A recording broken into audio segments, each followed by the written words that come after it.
গাড়ি চালাতে চালাতে হারুন ঘুমিয়ে পড়ে যাচ্ছিল। তো বললাম যে অ্যাটলিস্ট 10 মিনিট ন্যাপ নিয়ে নাও।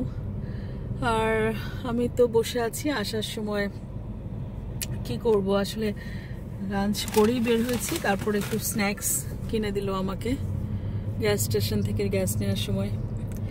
তো আমরা বসে আছি এক সিটির, এটা হচ্ছে ইংল্যান্ড ক্লাস্টার। আর আমি হারুনকে কিছুটা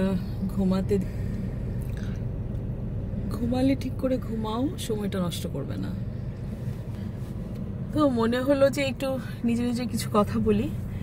গতকালকে রাতে অলমোস্ট রাত 12টা 12:30টার দিকে শুয়ে শুয়ে একটু ইউটিউব ঘাঁটছিলাম। উদ্দেশ্য ছিল যে গাজায় যে সুমুদ ফ্লোটিলা ওরা আটকে দিল, তারপর গাজার এখন বর্তমান অবস্থা কি, সেটার জন্য সবসময় একটু পরপর ইউটিউব দেখি বিভিন্ন ধরনের নিউজ। কোনোটা হয়তো ফেক থাকে, কোনোটা হয়তো অতিরঞ্জিত। কখনো দেখা যাচ্ছে গাজা মানে যুদ্ধবিরতি পেয়ে গেছে, ওরা স্বাধীনতা অলমোস্ট দ্বার প্রান্তে। তো এসব আগে চমকে যেতাম, যে মনের ভিতরে খুব পুলকিত হয়ে যেতাম যে আলহামদুলিল্লাহ এত অভুক্ত মানুষ সর্বাঙ্গ দিয়ে কষ্ট করছে, যাদের একদম মার্জিনাল পর্যায়ে চলে আসছে বেঁচে থাকার আশাটুকু। সেই মানুষগুলা বুঝি এবার একটু স্বস্তি পাবে। নিজেরা একটু গরম সহ্য করতে পারি না। এই যে আমি বসে আছি যে দুবাইতে গাড়ির ভেতরে, তারপরেও এসি চলতেছে, কিন্তু বাইরে এখন একটু হালকা গরমটা কমে এসছে, কিন্তু অতটাও যে কম তা না, এখনো বেশ তাপ। এখন অলমোস্ট 4:30 পৌনে 5টা বেজে গেছে। আর ইউটিউবে আরও কিছু ব্লগ সামনে চলে আসে। আমি সারপ্রাইজ হয়ে যাচ্ছি যে কয়েকজন আমি দেখছি যে কিছু হাফেজ, আবার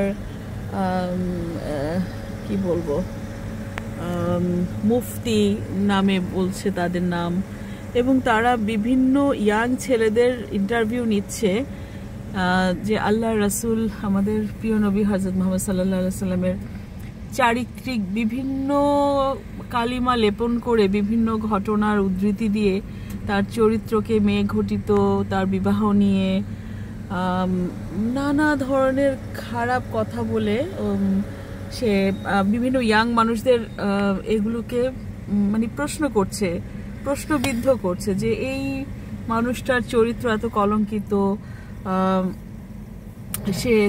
সে খুঁজে দেখেছে হাদিস, 36 জন নারীর সাথে তার 36টা বিবাহ বিভিন্ন সময়ে।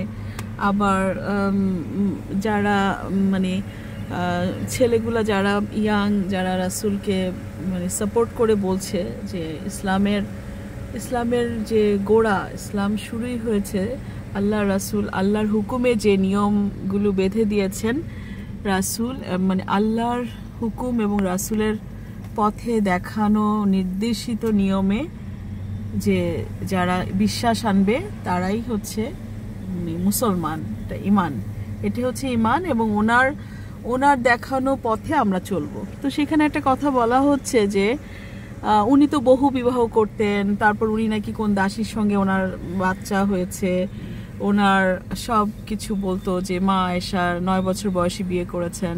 তো উনি কি করে উনি মানে খুব খারাপ ভাষা ইউজ করছে ওনার নামে।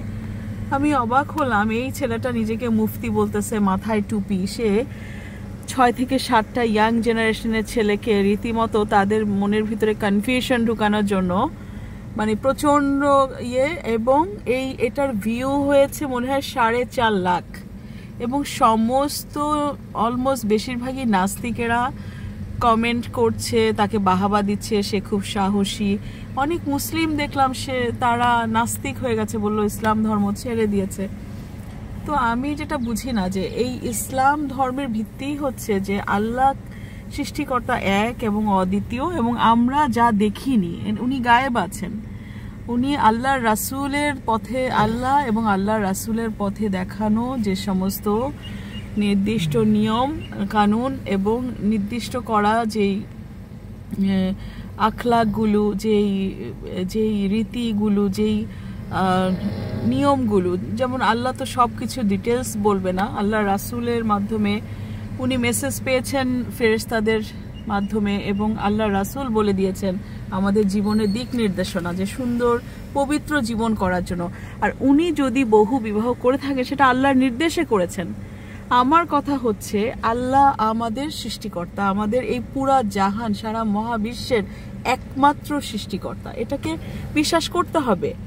আল্লাহ সৃষ্টিকর্তা, মহান প্রভু যা বলেছেন আমি নির্দ্বিধায় সেটা মানব। প্রভু সৃষ্টি করেছেন এক একজনকে এক এক রূপে, এক একটা প্ল্যানেট, এক এক করে মহাজাগতের এক একটা জিনিসের ভিতরে অনেক বড় বড় বিষয়। এই যে কিছু কিছু নতুন নতুন বলতেছে নিজেকে আলেম ওলামা, তারা মুফতি, তারা হাফেজ, তারা নিজেরা একদম চ্যালেঞ্জ করছে ইয়াং জেনারেশনকে কনফিউজ করা, বিপথে নেয়া, ইসলাম বিমুখ করার এই যে প্রচেষ্টা চলছে, আমি তো দেখছি এটা বাংলাদেশে প্রচন্ড বেড়ে গেছে। আমি বুঝতেই পারছি না যে আমাদের যারা মানে ইমাম আছেন, যারা সত্যিকার ইসলামের রাস্তায় আছেন, তারা এনাদের সাথে মানে কথা কেন বলছে না। তারা তো পুরা ইয়াং জেনারেশন বা পুরা মানুষ মানে যারা আছে মুসলিম, তাদেরকে মানে প্রচন্ডভাবে পথচ্যুত করার জন্য তারা প্রচন্ড তোড়জোড় চালাচ্ছে। একজন আছে আরেকটা লোক যে কোরআনকে যেই ছেলেটা পাড়ালো তাকে বাহাবা দিচ্ছে, এবং সে নিজে কোরআন ছিঁড়েছে। তার আগের একটা হিস্ট্রি থেকে দেখলাম যে অগাস্টের যে আন্দোলন হয়েছে, সে কোরআন ছিঁড়েছে, এবং ডক্টর মোহাম্মদ জাফর ইকবালের বই ছিঁড়লে সে কোরআন ছিঁড়বে।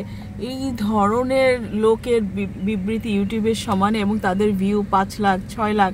তো আমার তো মনে হচ্ছে এটা এদের ব্রেন ওয়াশ করে এবং শুধুমাত্র ইউটিউব থেকে টাকা পাওয়ার জন্য, এবং ওরা মানে সব করছে, কেউ তাদেরকে টাকা দিয়ে এই এজেন্টগুলোকে পাঠিয়েছে, এবং যারা মানুষকে হিপনোটাইজ করে ব্রেন ওয়াশ করে ইসলাম বিমুখ করার জন্য প্রচণ্ডভাবে লিপ্ত। তা আমাদের দেশের যে জামাত ইসলাম আছে বা আলেম ওলামারা আছে, ওনারা তো এই ব্যাপারে ওনাদের অ্যাকশনে যাওয়া উচিত, এবং ইসলাম